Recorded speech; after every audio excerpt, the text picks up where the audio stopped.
Mapagpalang araw mga kataba, nagbabalik ang inyong mamataba. Yan, dahil meron tayong bulaklak ng kalabasa, igigisa natin yan kasama ng ating sitaw. Tapos meron tayong mga panggisa, bawang, sibuyas, kamatis, pansahog na pork, at ang ating isda. Yan. Yellowfin, ipifry lang natin to. Nasison ko na to ng ating salt and pepper. Ipa-fry na natin ang buo.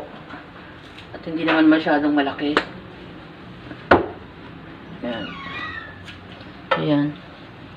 Dahil hindi pa masyadong mainit na mainit ang ating kawali. Pero hindi naman didikit to. Pwede na natin ilagay. Alam mo naman ang style ni Mama Taba. Ayan.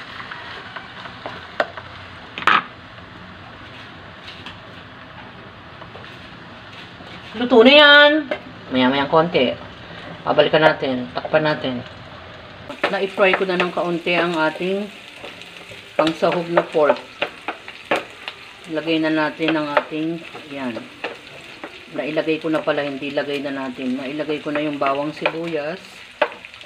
Tapos, na-fry ko na yung ating isda. Yan. Brown lang natin ng kaunti. At yun namang ating kamatis.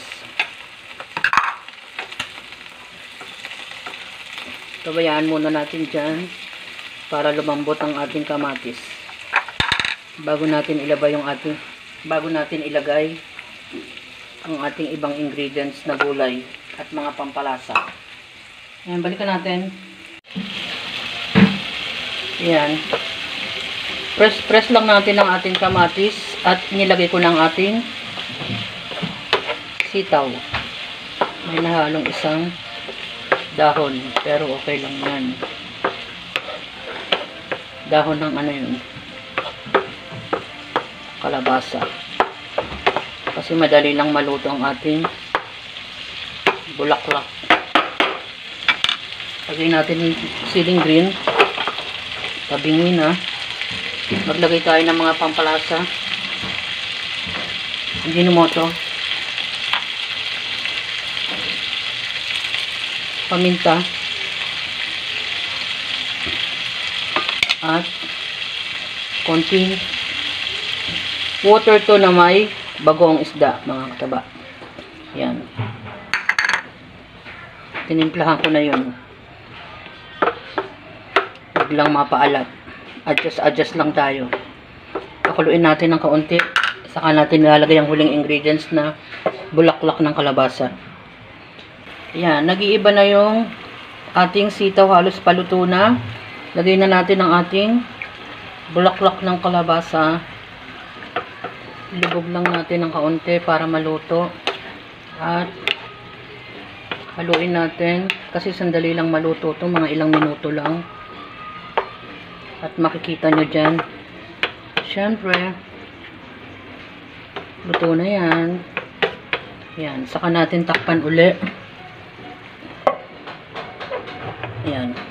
Yan. Tikman na natin. Ay! Yun, pag mga ganong reaction, masarap na. Hindi siya maalat, hindi naman siya matabang. At, paluto ng ating sitaw. Yan. Pwede nang patayin yan. Na-miss natin ang pagluluto ng bulaklak ng kalabasa. Dinagdagan ko lang siya ng sitaw. Pinanggisa natin ay bagoong isda kasama ng konting sahog. At meron din naman siyang isda. Ang isda natin, yellowfin naman yan. Salt and pepper lang yan. Dahil meron tayong mga na-stock na Shanghai. Yan.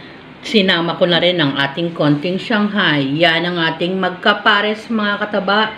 Isda at gulay na naman. Alam niyo naman, pag isda at gulay, napaka-healthy kumain. Enjoy, kumain, lagi tayong magpasalamat. At salamat sa panunood. Bye! Ingat mga kataba! Wow, pimipiyok-piyok!